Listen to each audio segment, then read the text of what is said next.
Well, our last presenter of the afternoon is Greg McGowan. He is the Senior Director, District Director with the United States Department of Agriculture, and he'll present on USDA's roles and opportunities provided through their agency to keep our rural communities growing and vibrant. Well, welcome today. Thank you for participating in these events around the state. Today, we're going to talk about USDA rural development. And as the title you can see here is, does your community have some economic gardening and growing to do?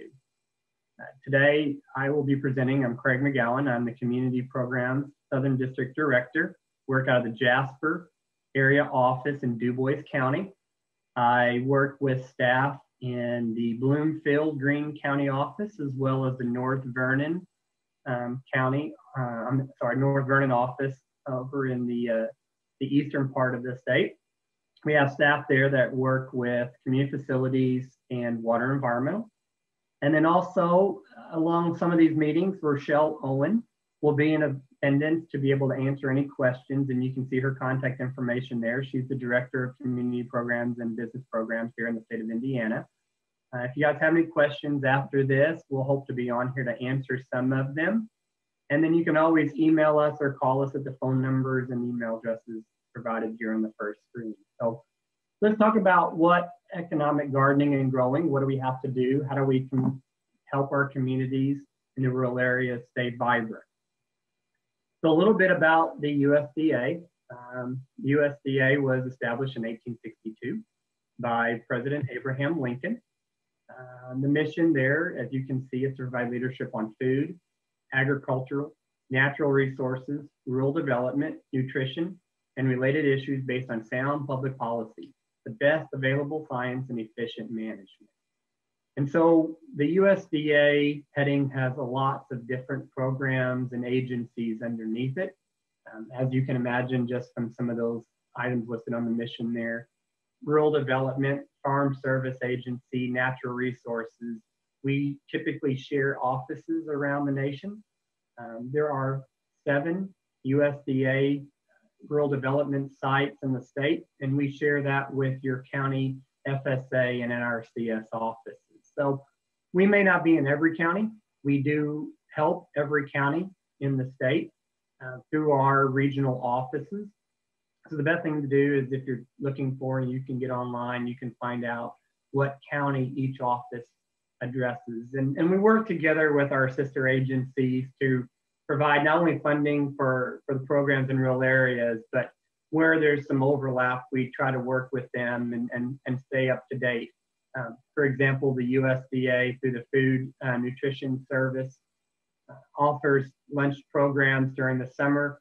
There are some opportunities in our community facility programs where we can help provide some of the equipment and some of the capital that best available to the communities to get food to the people, to the kids that need it.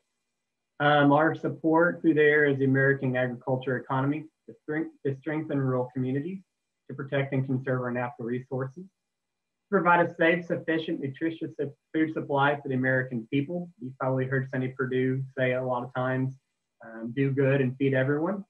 The department's wide range of programs and responsibilities touches the lives of every American every day.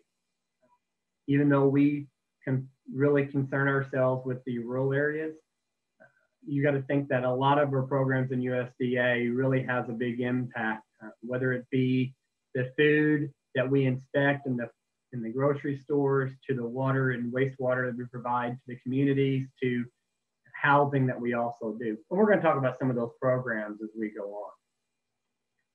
But does your community have some economic gardening and growing to do? So what do we mean by that, and how are we going to answer those questions? So you can see the bulleted points here. What we're going to do today is learn about financial capital resources. They're going to be available to your public, private, nonprofit entities through USDA Rural Development. So are you a partner at the table? Do you have some role in your rural area currently to be able to enact change? How has anyone sat on a community or county board of directors? Have you been an elected official? Have you been appointed to some kind of role that way? Have you assisted a community-based nonprofit, YMCAs, any of those kind of nonprofit groups that are worried about the community and how it needs to be attended to? Have you helped raise funds for a project that would benefit your community? These are all ways that you can get involved instead of being elected, instead of being appointed, just to get involved in finding a solution or trying to find an answer to a problem that exists in your community. Do you know how to support your community's needs for workforce housing, emerging and existing rural businesses, and essential community facility development? There's a lot of needs out there in communities with housing. That seems to be a big issue I hear a lot about is we don't have housing stock available for people who are entry-level workers. That's a big problem. So how do we do that? How do we work with that? We have worked with Habitat for Humanity. They've done a lot of good work in getting these kinds of housing built up. There's some opportunities there. What about emerging and existing rural businesses? There's a lot of businesses that are less than 5 employees, and they are the lifeblood of the American community, the economic resources. So how do we promote those? How do we help those? What about essential community facilities? Well, those would be your fire departments, police stations, but they can also be a lot of different things, community health clinics and things like that. So how do we help them? How do we make sure they're available? As you can see, from physical and mental health care, police and fire protection, recovery residences to tornado sirens. We even have 911 blue light call kiosks, revolving loan funds, self-help housing. Let's talk about some of these programs and how we can enhance your conversation with community leadership, education, workforce support, and your local rural business.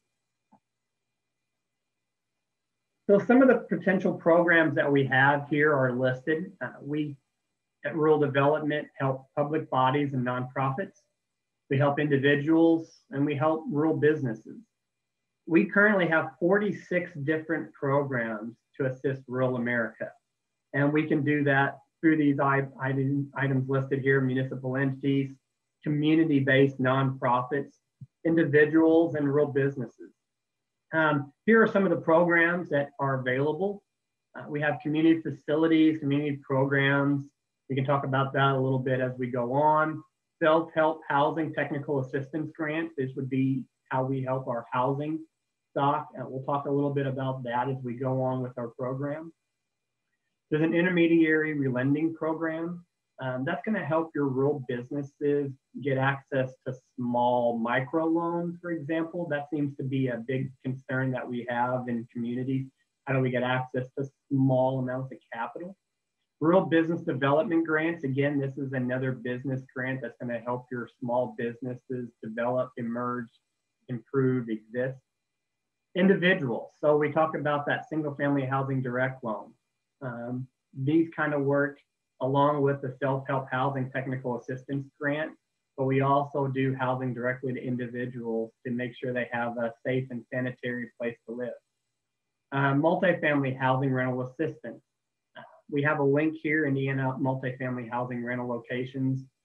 We have, I think last count, about 200 different multifamily housing units, apartments across the state of Indiana, lots of different individual units in those buildings.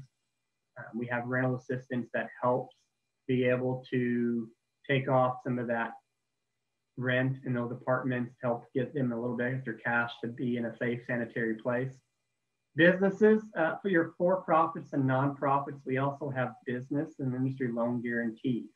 And we're going to talk about that as well a little bit more and how that works. So the program that I am more intimately involved is our community programs, and that includes this program, water environmental. It also includes community facilities. So let's talk a little bit about the water environmental program. The applicants for these programs are public bodies and nonprofit organizations.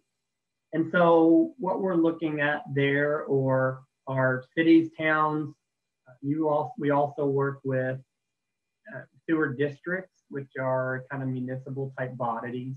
We also have nonprofit water organizations, some wastewater organizations, a lot of them in the southern part of the state, that provide water and sewer to those local communities where they exist. The water environmental programs, typically we're looking at water and wastewater. That seems to be the most used infrastructure needed. But as you can see in here, the objective, we can also use it for sanitary solid waste, as well as stormwater drainage.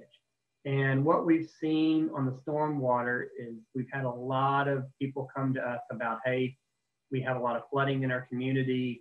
The residents are wanting to see ways that we can improve and protect their investment in their homes. So stormwater has become a very desired program as well. Stormwater is typically a loan-only program, and typically the cost associated with stormwater is essentially the debt, maybe a little bit of ongoing maintenance. So it's not as expensive as an item as other programs, but it can cause a user fee that people have to get used to.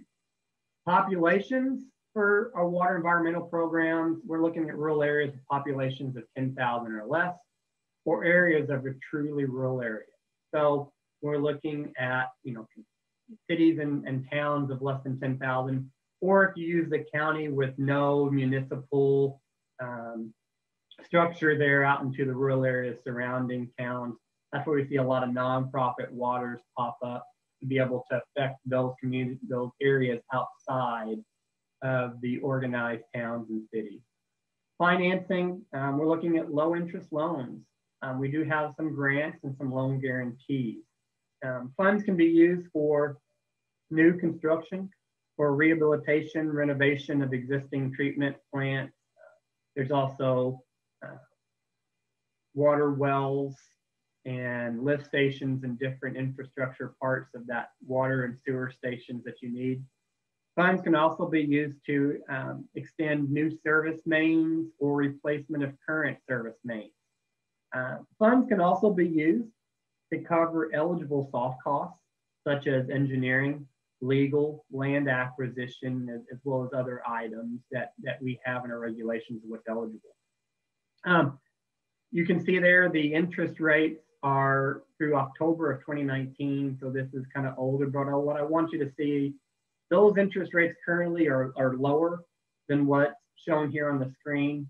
We're actually, the poverty rate right now is at 1.125%. But I didn't want to change these because historically over the last couple of years, the rates that you see here are what we're seeing. We're at a very low interest rate market right now, and we never know how long that's going to last. Interest rates are changed or moved every quarter. They're based on a lot of different things that go on at the national level, treasuries and different other pieces of the puzzle. So what I wanted to point out to you is typically the interest rates that you see there, the 3% market down to 1.75% poverty.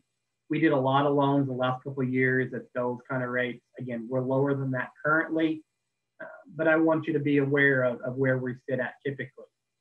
We're looking at revenue bonds or general obligation bonds for those communities, municipal bodies. For nonprofit organizations, we usually do notes and mortgages, UCCs on your assets. The next program we have is community facilities, and those are direct loans. Again, same entities here, public bodies, nonprofit organizations are who we're looking to work with. And what do we do here? So we provide financing on essential community facilities in rural areas. So what we're trying to do here is to make sure that rural areas have the items available to them, town halls, fire stations, schools, rural health clinics, lots of different items that people will want to move to your community, will want to be able to go there. So these are items that your local community would be able to provide. We also want to attract and retain businesses that keep employment there for your residences and providing service for them. In the next slide, I have some examples of some items that we typically fund. The program through community facilities, as you can see, is a direct loan. We do have some grants available. This is not a grant program. There's not a tremendous amount of grants. Typically, the state of Indiana through rural development gets about $300,000 to $350,000 in grants. The maximum amount that we give to any one entity is about $50,000. So we're not talking about a hugely amount of projects that we do with grants. We do have some. They're mainly for your most needy of financial needs there. So your communities, your nonprofits, your public bodies really have to show a need. So you're talking about typically your smallest communities and your nonprofits that have the most need. Population for community facilities, in this case, is a little bit bigger than the water. We're at 20,000 people and less. So that covers a lot of rural areas in the state of Indiana. If you think about the population of where the population centers are, 20,000 is really a pretty good number. We also, the same way, if it's outside of those municipal bodies, the cities and towns, if you're in the rural areas that are not organized specifically, then population is usually not as big as a concern. How do we finance those? We talked about direct loans, grants, loan guarantees. Same issues there. We're going to do revenues, bonds. We're going to do general obligation bonds. Probably lease backs are available. Notes and mortgages are also available for nonprofit entities. Again, this quarter, October 2019 quarter, or almost a year back, 3%.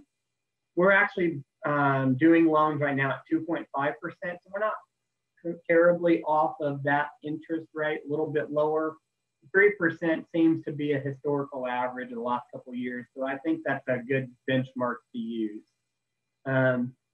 It's a really good program. One thing I didn't talk about was the guarantees. In the water and the community facility guarantee program, your entity works with a lender, whether that be a national, a bank, a regional bank, a local bank, not a credit union, then they become our customer. They work with us to provide a guarantee of that loan. What that does is takes a little risk off the bank. Hopefully, it's going to help them negotiate a better interest rate with you in that bank, be able to make a little bit better of a loan there for what you're wanting to do. Again, that loan doesn't become real development. That stays with the bank. We simply guarantee the bank that if there's any loss there, that rural development, the government will help absolve some of that loss. So really good program. We want to be able to utilize those where we can. We want to make sure we support our local banks, keep the money in the local community. What are some uses here of our direct loans? So we build and rehabilitate facilities. Recovery residences, we can do transitional housing up for 2 years. This could be maybe some special interest on the people today listening to this presentation or involved in what we're doing here today. Fire rescue vehicles and equipment. We also do facilities, so firehouses, rural health clinics, if you need those in your rural areas. Educational facilities, we can support those. Rural transportation, we can support roads and other facilities in the rural areas that help transport and move goods. Dependent care facilities, those facilities where you really need some help on communities. We're not talking about, transition housing. We really need people who need help from nursing care on a daily basis. Early warning systems, tornadoes do occasionally swing through here. So anything that we can do to help those communities get some awareness beforehand is something we'd like to do. Public safety services, as I talked about, health clinics. Schools, we do some schools. We've had some discussions with them. Libraries, we funded some libraries. Libraries have gone through a transition. They're not just books, they're now a media repository. They have movies, they have books, they have different kind of periodicals. They also have access to the internet, Wi-Fi, things like that. Hospitals are also things that we've helped build and prop up. The terms, we typically go to 100% of the market value. You may need to do some kind of value of what you're doing, of what you're wanting to do there. Up to 40 years of useful life of security. So if that appraisal says that it's only worth 20 years, then that's probably going to be the life of what we can do for a term. As I talked about the 3% interest rate as of October 19, we're currently doing 2.5%. Service areas for grant, they must be below the 80% of the non-metro median household income. MHI means median household income. So we're looking at communities that are below 50,206 in order to be considered for grant assistance. And then we have tiers of grant assistance depending on where you sit on that median household income, 15% for the lowest and the lowest income areas, the smallest communities up to 75% for better income and larger communities up to 20,000. So you kind of have to know where you sit in your community, what your needs are, and how you need to move forward on that. But there's lots of different things that we can do. There's lots of different ways we can structure these. One thing that Indiana Rural Development and through our national office supporting us really would like to see, or how we can help rural communities through the substance use disorder pandemic that's going through, where we see opioid addictions and different addictions, is recovery residences, transitional housing for up to 2 years. What we'd like to see is, we like to see the community be the owner. So we're not having some nonprofit take this development all on their own. The community, the county, maybe even an interlocal agreement between multiple jurisdictions come, and they borrow the money from rural development to build the facility, build it to fit the need. And then if you have an active drug court there in your county and your interlocal, if it's multiple counties, your drug court then has somewhere to send people who need more than just jail. They need time in a facility to get clean, to learn how to operate and be community members again, to help your economic well-being of your community. You borrow the money, the communities borrow the money, and they own the building, they maintain the building. And then they work with a service provider to do the daily tasks, to do the recovery programming, to keep the building up, to maintain the building. That's really where the contract comes in. What that helps is these kind of revenue streams such as Recovery Works, Volunteers for America, Work Release. They provide the programmatic structure financing for the programs, and then the facility is safe and owned, and we know that we have money to keep it going. This has tremendous benefit to where we're not overpopulating our jails or local community corrections areas.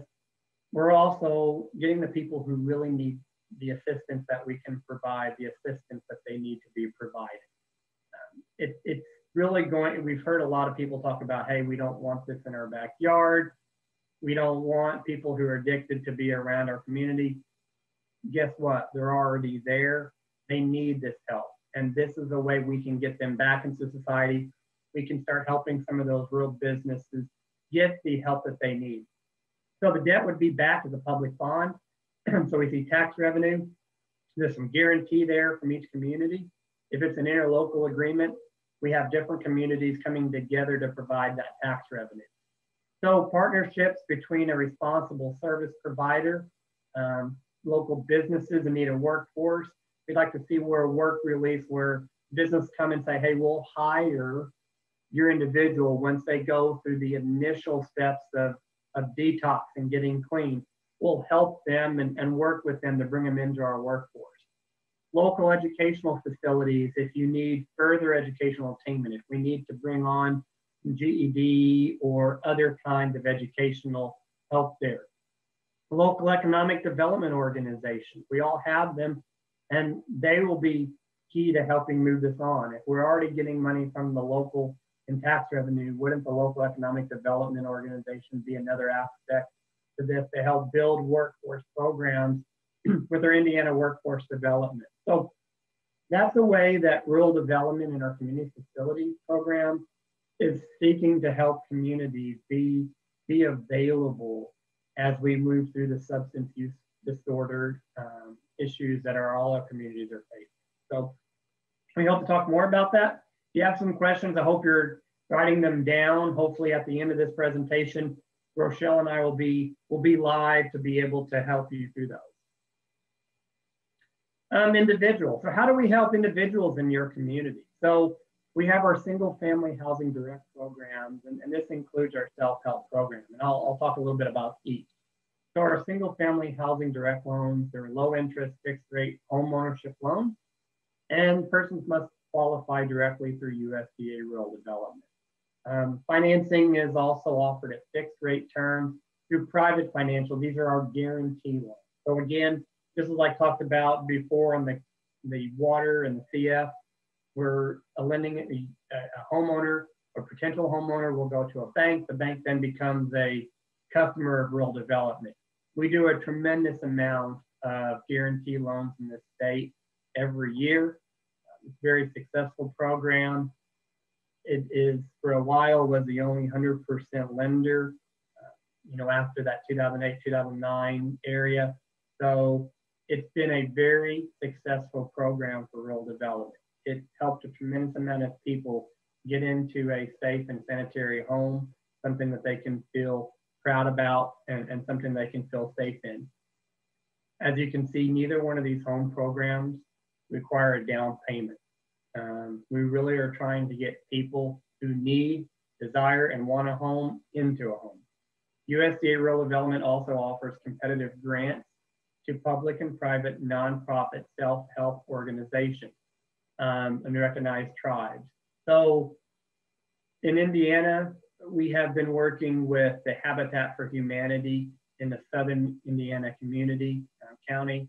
They've built a tremendous amount of homes. They've worked with the homeowners to build, so the homeowners have some buy-in. They've had some sweat equity into those homes. And so when they move into them, they've put work into it. They have a sense of pride with it.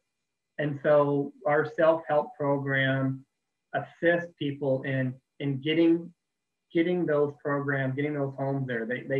The individuals don't take out the self-help housing, but an organization does, and then they work with interested parties to help build and provide housing. We're always looking for counties that want to partner up with us on that. Again, we've been working with one county in Southern Indiana. It doesn't have to be just one. We'd like to find other areas that have that kind of need. It doesn't have to be a Habitat for Humanity. It just happen to be an organization that does it. If your county has a desire there and a nonprofit that wants to work with this, you can call the office and let us put you in touch with somebody who can help you with that. Also, single family housing repair loans and grants. This is what our 504 home repair program.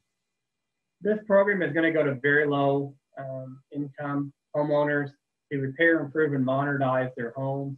Also, elderly grant homeowners, very low income, to remove health and safety hazards. So in the home loans, you're just talking about repair and improvements, just to be able to get your home safe. Grants really going to go for those 62 years of age and older, and they're going to be there to help remove health and sanitary hazards. So as people age and their income becomes more fixed, things are going to happen to their homes, whether it be the floor is falling out, their roof is leaking, things of those natures. These programs can be helpful. The loans and grants have lifetime limits to how much you can borrow or get in grant funding. So we want to make sure that when we come out, that if you have needs, we're getting all of those needs at your house, not just your one need, but let's take a look and see what else needs to be done there. What's really neat about our 504 program, talked about how programs can interact. Oftentimes when we're doing a brand new wastewater system on the community program side, I can work with those communities through our 504 home repair program to get loans and grants to people to connect to those new sewer connections as they come on, abandoning their septic system and putting in service lines there. So there's some aspects where we can work together in our programs to provide cohesion to a lot of different needs out there in the community. Multifamily housing, rental assistance. Rental assistance is a program. It's a property-based program. It doesn't belong to the tenant. It belongs to the program. Then the apartment then can give it out to needy people who need to go into that apartment complex. So we have quite a few apartments across the country and across the state. They come in two different sizes. They have the family units, which are anybody 18 years of age or older who can sign a lease, has a legal benefit to do that. And then we also have the older folks, 62 years in age and older and disabled of any age. Those two apartment complexes throughout the state can help. Rental assistance helps keep the rent low to where they can be affordable for low income tenants and be able to get that rent in there so the apartment complexes can run a good, safe, and sanitary program there. So what about businesses? We're talking about for-profit, cooperatives, and nonprofit. How do we help them? So we have business and industry loan guarantees. This program bolsters the availability of private credit by guaranteeing loans for rural businesses. We talked a little bit about the guarantee, who becomes our borrower, who becomes our client. In this program, we're talking about rural areas of populations of 50,000 or less. So populations really grow in the guarantee program. You think about it, 50,000 people and less, that's a lot of Indiana. Applicants are lenders with legal authority, so we're talking about federal, state chartered banks, farm credits, and credit unions. We also have a value-added producer grant. And what does that do? So that helps agriculture producers enter into value-added activities related to processing and marketing of new products. Sometimes we talk about tomato farmer who wants to make ketchup. Your goal is to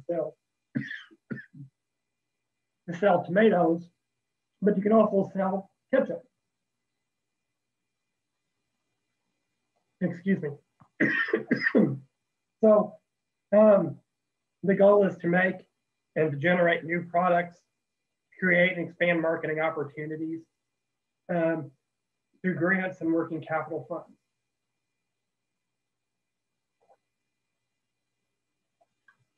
We also have the Rural Energy for America Loan Grant and Guarantee Program.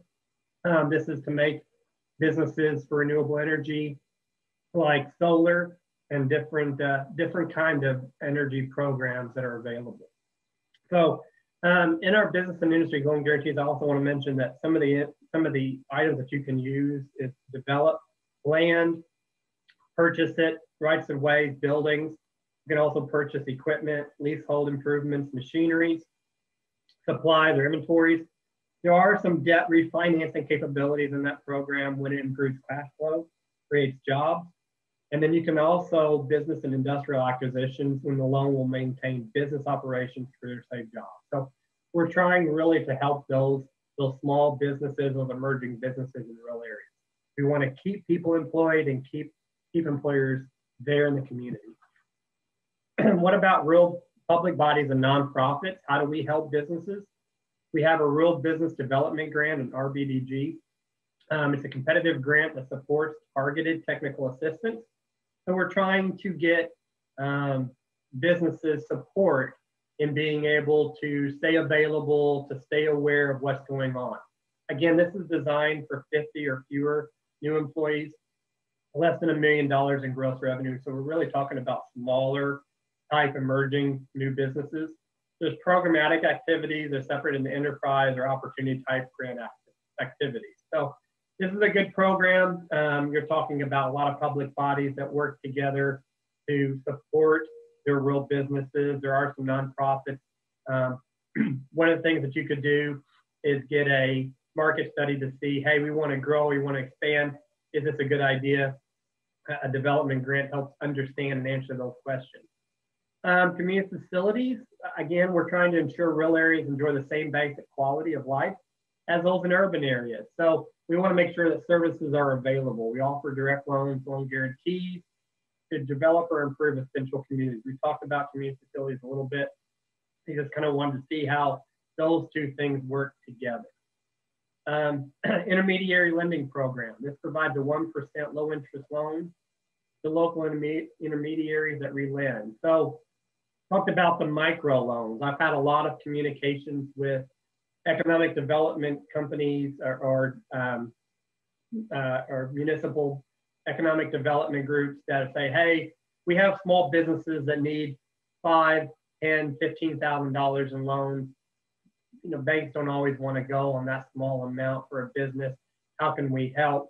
This intermediary lending program is a perfect opportunity for local communities to be able to help your businesses along the squares, along the downtowns and outside. Stay there and promote your community there. Your Rural Micro Entrepreneurial Assistance Program. Again, this is to help micro enterprises, really small companies start up and grow through this micro loan revolving loan fund. Provides training and technical assistance to the micro loan borrowers and micro entrepreneurs. Again, we want to make sure that we're not just giving money to people, but how do we help them through the process of growing, expanding, getting built up. So these are two programs that help your rural business. What we have here is a summary of all of our programs. You can see from housing to the business, and there's some different stars there are legends of who it can help, whether it be housing, rural business, or utility programs, and who it can do, what kind of restrictions there are, and what the size of the community. There's a link here, this website here, the USDA Rural Development website. You can go to that program, you can check out this matrix and see, hey, what's going to work for our community?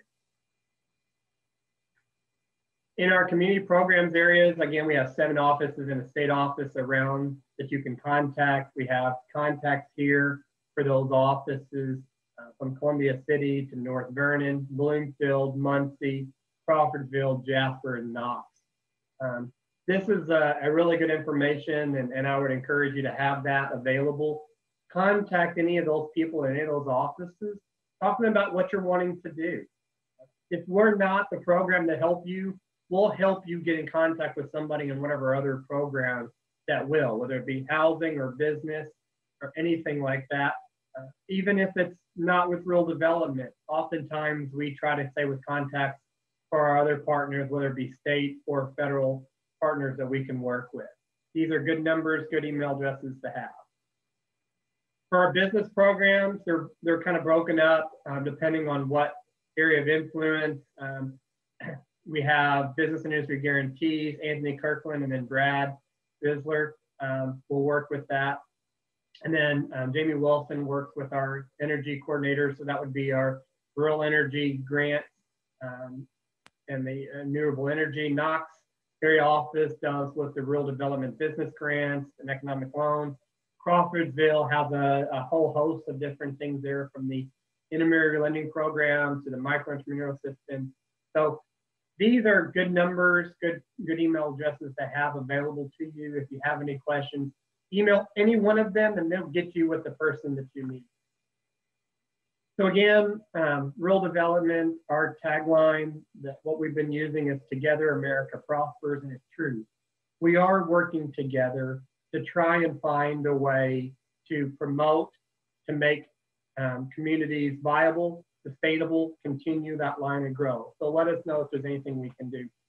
And with that, I'm going to be finishing this part of the presentation, and then I will turn it over to Tina, and she will entertain any questions that you may have. I hope you've written down some good questions, and we can have some good interaction after this. So thank you again for allowing me to present, And I know Rochelle is equally as excited about what we can do. Thank you again. Thank you for that wonderful presentation, Craig. Are you able to join us? I am on. Wonderful. So thank you for that very detailed presentation on all the wonderful things the USDA is working on around substance use disorder in rural communities. At this time, I'd ask anyone who is with us to unmute their line and ask a question directly to Craig, or if you'd like, you can also type it into the chat and I can read it aloud. While people are unmuting or typing, just want to remind you before you log off today, if you could please go take our post test. That link will be shown here, and you are able to go there and take that for our evaluation. We greatly appreciate it. So, Craig, I don't see any questions coming in quite yet, but I did have a question for you. You went over a lot of different funding mechanisms, grant programs, and other programs through the USDA. Are there different programs that you see as being the lead programs that really help rural communities around SUD, or some innovative approaches or ways that people have used the funding from the USDA? Yeah, so for rural development, our community facilities program, I talked a little bit about that. That seems to be the program that has the most benefit. A lot of groups that are working out in the communities, they don't have a lot of cash flow. They work on donations or contributions. And so our community facilities grant program to provide capital needs, tables, desks, chairs, beds, those kinds of items, that seems to be a big help, because if you need to buy those kind of capital items, but you also want to do program, it's hard to balance out which one's best. So that's probably the best way that we've been helping.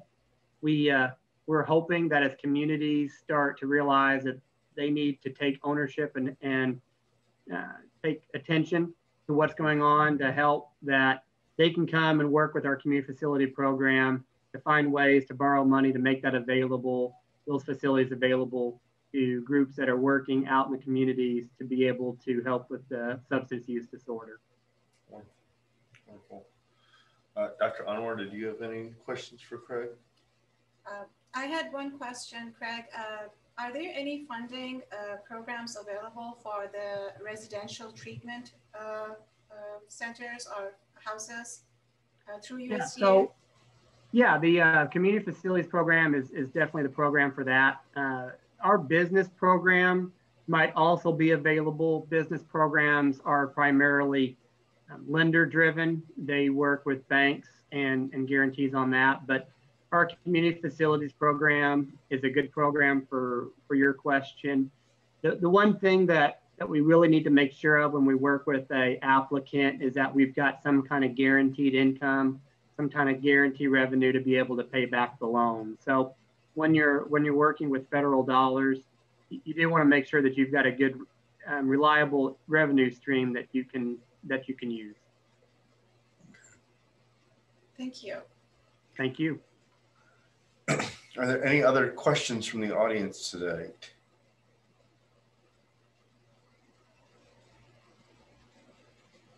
Well, Craig, thank you so much for joining with us today.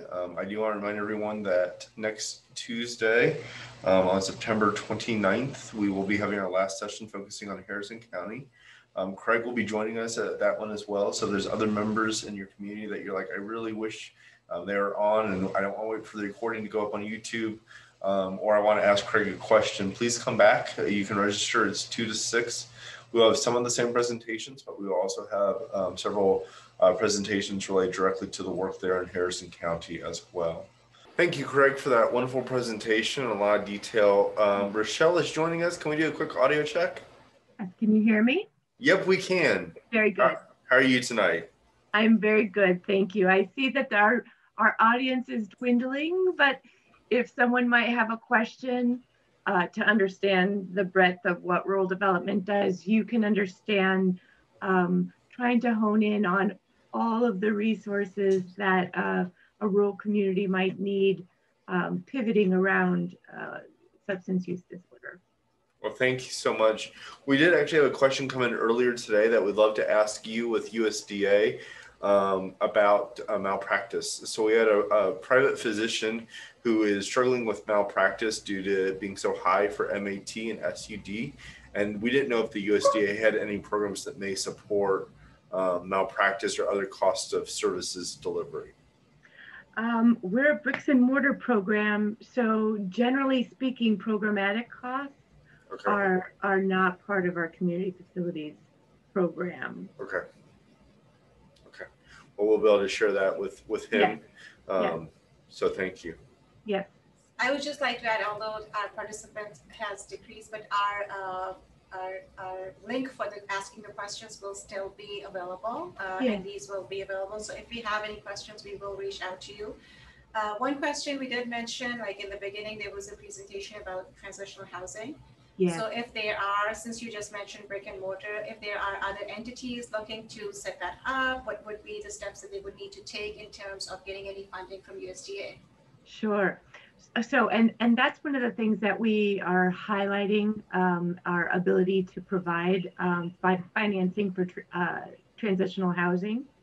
The best thing to do is to call any one of us in our offices. Community members are pardon me. Community members are welcome to give a call to us. We will get them in touch with the right people, and also problem solve, work through what their ideas are that they're thinking on transitional housing. But we do appreciate a partnership between the public entity and an entity that would provide the service. So having that coordinated, or at least the conversations beginning, that would be helpful. Sounds good. And is there any matching required at the end of the entities when it comes to getting any funding from USDA? Because some of those programs do require that. So a lot of you are very familiar with federal funding, but oftentimes federal funding in the grant sense. And so the question that you're asking about matching is required. Typically for us, we're lenders. Mm-hmm. So providing the loan does not require matching needs. We do, as Craig described, have a few smaller grant programs, and in those programs, yes, a match is required. Thank you. That was educational for me as well. So yes. I appreciate that. Right. Well, no other questions have come into the chat window, but we do know how to help connect participants who may be watching this at a later time back to you and Craig as well if other questions do arise. Thank you so much for joining us and being with us until the very end. I do appreciate that, and of course, have a great evening. Thank you. Thanks to the both of you, and also to Tina and Katrina. Thank you.